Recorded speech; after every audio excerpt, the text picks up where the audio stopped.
शुक्ल कृष्णे गति ह्येते जगतः शाश्वते मते एकया याति अनावृत्तिम अन्यया वर्तते पुनः. Hello friends, this is the 26th shlok of the 8th chapter of Bhagavad Gita, and today we will understand this shlok in detail. So let's first go over its meaning. So the shlok says Shukla Krishne gati hyete, which means go into light and darkness all indeed. Jagatah shashvate mate, which means in the eternal world to a side. Ekaya yati anav vrittim, which means by one attains liberation, anyaya vartate punaha, which means by the other return.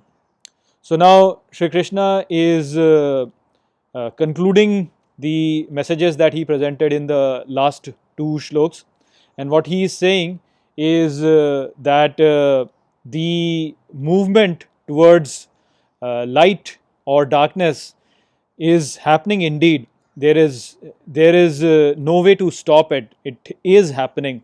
If you are not making progress, then you are basically receding.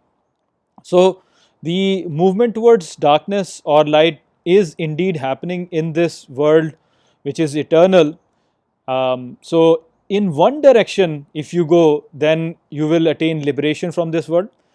But if you go in the other direction, then you will keep returning again and again. So basically, the point that Sri Krishna is making over here is that in this life we always have two options. We can choose the path of light, or we can choose the path of darkness, and we have no option to not choose either of them. We have to choose one of them. Either we have to choose the path of light, or we have to choose the path of darkness. There is no third option.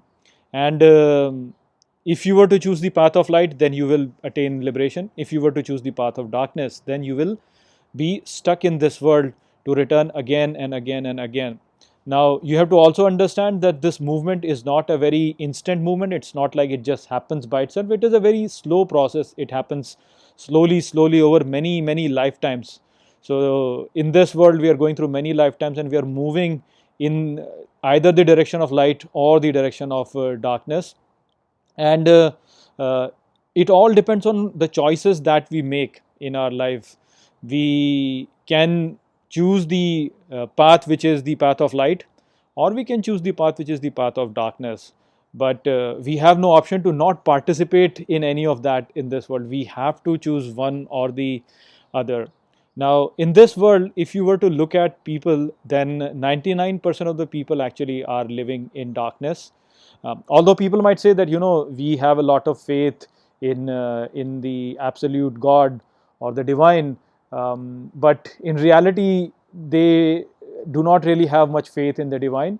That's why feel the compulsion to act for themselves. That's why they feel the compulsion to impose their will on others. That is why they feel the compulsion of expanding their ego in this world in order to secure their individual existence. So people act in that respect.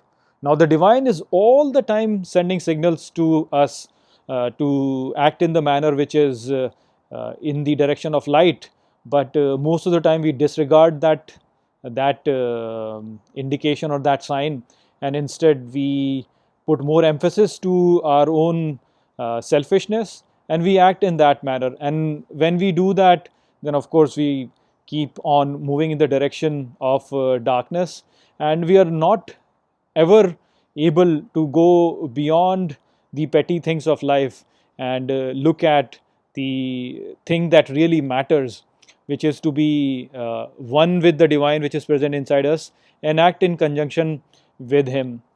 We are so insecure that uh, we look at the things around us and they scare us, and we in that scariness we act selfishly, and that is what basically leads us to get stuck in this world.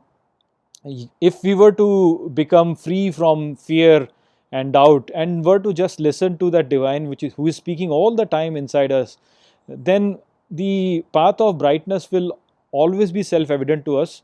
The only problem is that it might appear to be difficult, and that difficulty is what scares us. And as we get scared, then it's all going downwards. You get stuck in the fear and all the uncertainties that you see in this life, and this fear and uncertainties that are there, they basically make you stuck in this world. You're not able to overcome that fear, and that fear will always remain. While on the other hand, if you realize the divine, then that fear will just disappear, and you will have that conviction that the divine is with me and he is looking after me, he will do good to me.